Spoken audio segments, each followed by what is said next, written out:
So karon magtudlo ko og kaning slab on grade. Lahi ito ang solving sa suspended slab, lahi pong solving sa slab on grade. So slab on grade sa ta. So ang atong process man dito di ba is formworks, concrete o kaning reinforcements. Na karon ako ang gina-answer dito sa formworks is gina-zero lang nako niya ako ang slab on grade kay naman tay mga formworks nga pwede na to ma-reuse mga formworks gikan sa footing sa ato ang footing tie beam ana. So pwede na to siya ma-reuse diri nga part as formworks if needed. Pero according to Google, basta ingana gyud ato ang mga building nga naay mga columns, naay mga beams ingana kanang dili mismo ang wall ang dili mismo ang wall nga nahimong structural components imong building. So ang mahitabuan niya is nanay mga puan diri nanay mga hollow blocks nga mataod diri, meaning ang hollow blocks mismo ang nahimong formworks na nimo siya na ang mismo mag-stop sa imuhang concrete para dili siya mo awas. Okay, pero if ever needed pwede ka mag-reuse og formworks from imong gikan sa imong footing.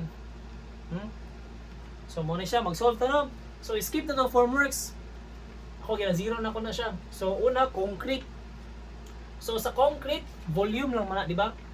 So volume is equals to length times width times height. Length times width times height. So karon natay length diri nga kuan 33.2 times width nimo nga 19 meters times imong height. Pila man imong height or kabagaon si imong slab? 125 mm.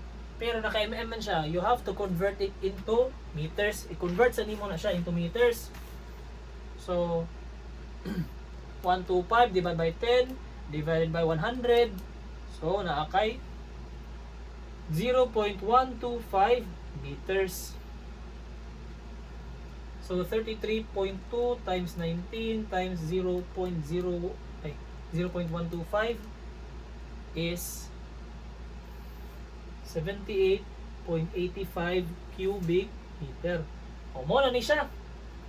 Meaning, para lang sa kaning slab, need nimo og 78.85 cubic meter worth of concrete. Okay? So mo na siya. Plug in lang nimo dito sa imong kuan, dito sa imong materials, mo na siya. Sunod is ang reinforcements. So, naray mga bakal diri na naray mga bakal nga nag-cross na bangga na ay y-axis na poday nga mga naka x-axis nga mga bakal. Ang spacing na ano niya is 400. 400. Same po dire. 400 mao na siya pasabot. So kay natin nga ni dalit na lang kayo. Okay? So first, pangitaon na to ang mga pangitaon na to ang X reinforcements, mga reinforcements nga naka X axis.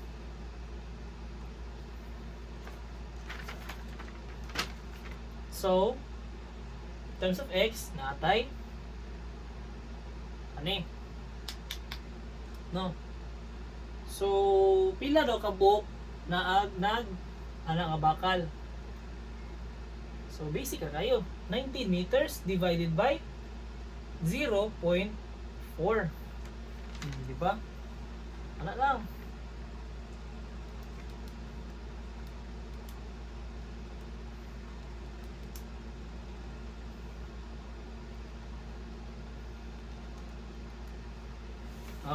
So naa kay 47.5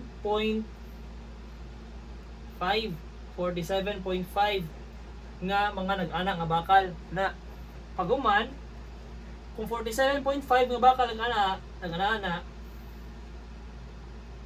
sa kada isa ka bakal na ani is equivalent siya sa 33.2 kay mag-span man siya diri padulong didto diri ana. So meaning i-times na po nato ni siya 33.2. Okay? 33.2. So times 33.2. Na. Meaning na kay 1577 meters.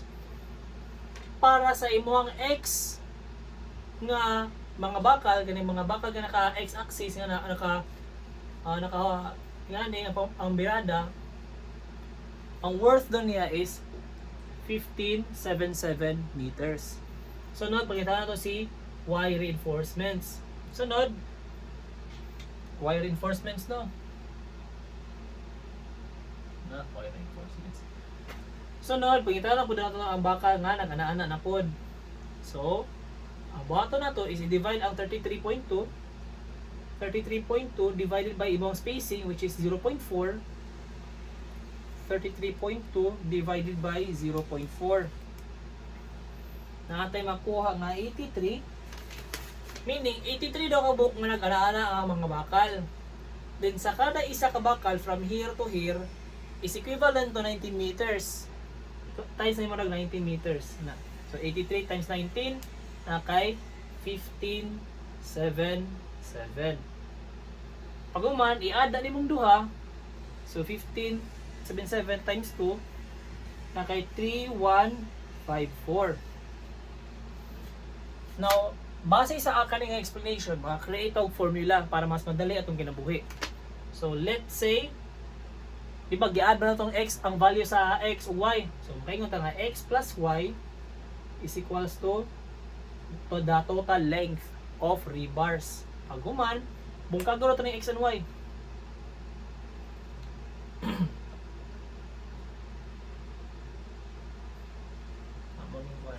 So let's say the 19 meters is the length, ang atuang 33.2 is the width. Ana. So 19, adre, dito tanaw. So sa x is naatay L divided by spacing. So we let spacing as letter S, di ba? Na lang. Then gi-times na pud siya. Ang answer niya is gi-times sa imuhang width. Okay. Sunod sa y na pud ta. Dire. So ang ato ang 33.2 is equivalent sa width. So W divided by S. I-times sa imong length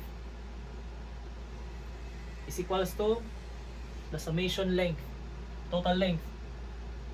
Na, di ba? So unsa mabantayan nato? So naatay WL over S plus WL over S.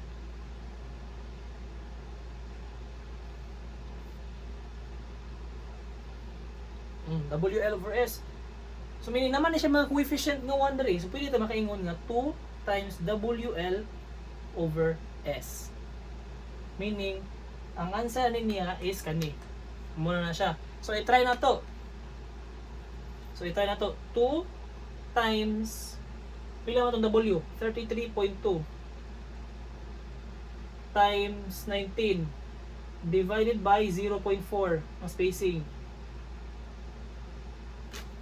Na. So 2 times 33.2 times 19 divided by 0.4. Ang answer is 3154. Mora na siya. Mora na yung pinakadali nga pamaagi pagkuha sa imong total length sa imong rebar in terms of y and x axis. So, diba equivalent? Makita naman equivalent. Oh, goods kayo. Muna siya. Then kani nga pamaagi, kani nga meters, i-convert mo siya into kilograms. So i-convert na to. 3154 meters no. So pi ang diameter nato is pila? 10 mm daw. 10 mm anang schedule. So i-convert na po nimong 10 mm. 10 divided by 10 divided by 100 na kay 0.01. 0.01 meters squared over 4 times 3154 times 7850 kilograms over cubic meter na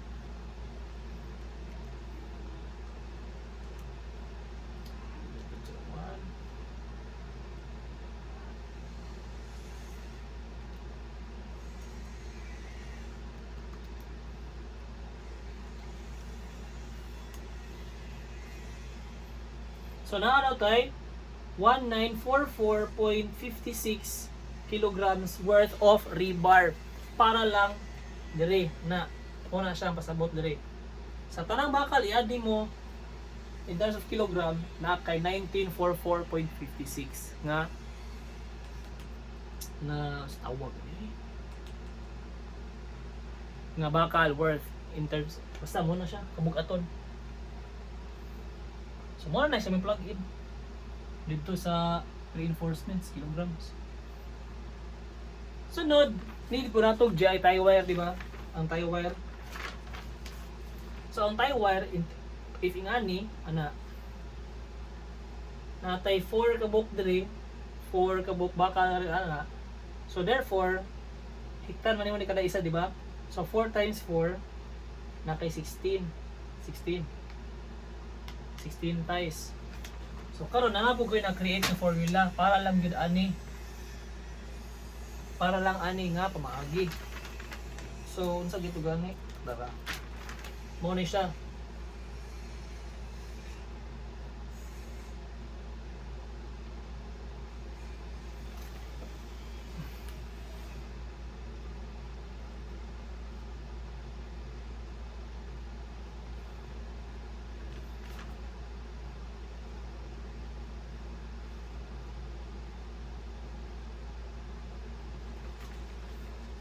So mo ni siya nga formula, makuha na nimo dito ang kilograms sa tie wire.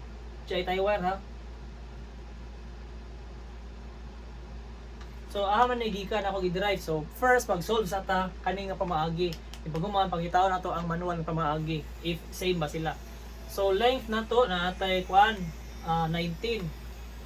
Yan na ko isulat kay kapoy na. 19 times 33.2 times 0.4 squared 0.3 na divided by 53 na tayo 22.32 kilograms worth of GI tie wire para lang aning mga bakalan ni para paghigot ba.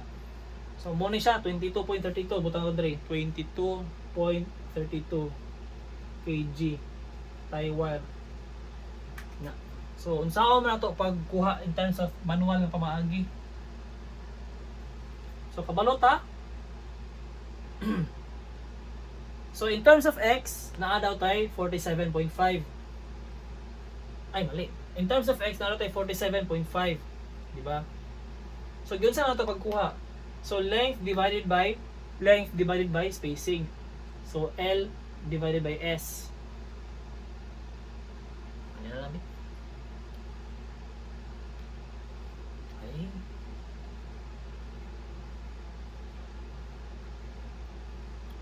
So naay bakal nga nag 47.5 nga bakal nga naganaana napunte 83 nga bakal nga naganaana 83. So 47.5 times 83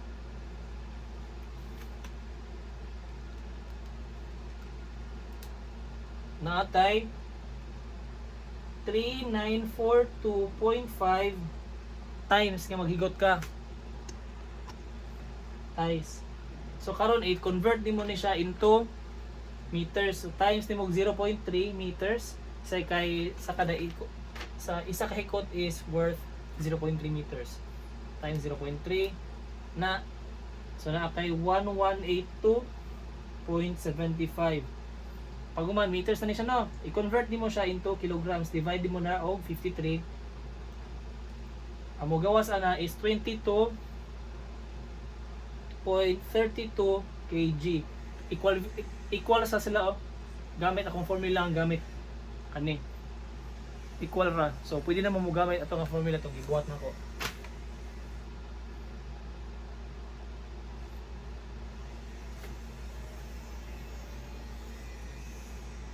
So i-explain ako ha.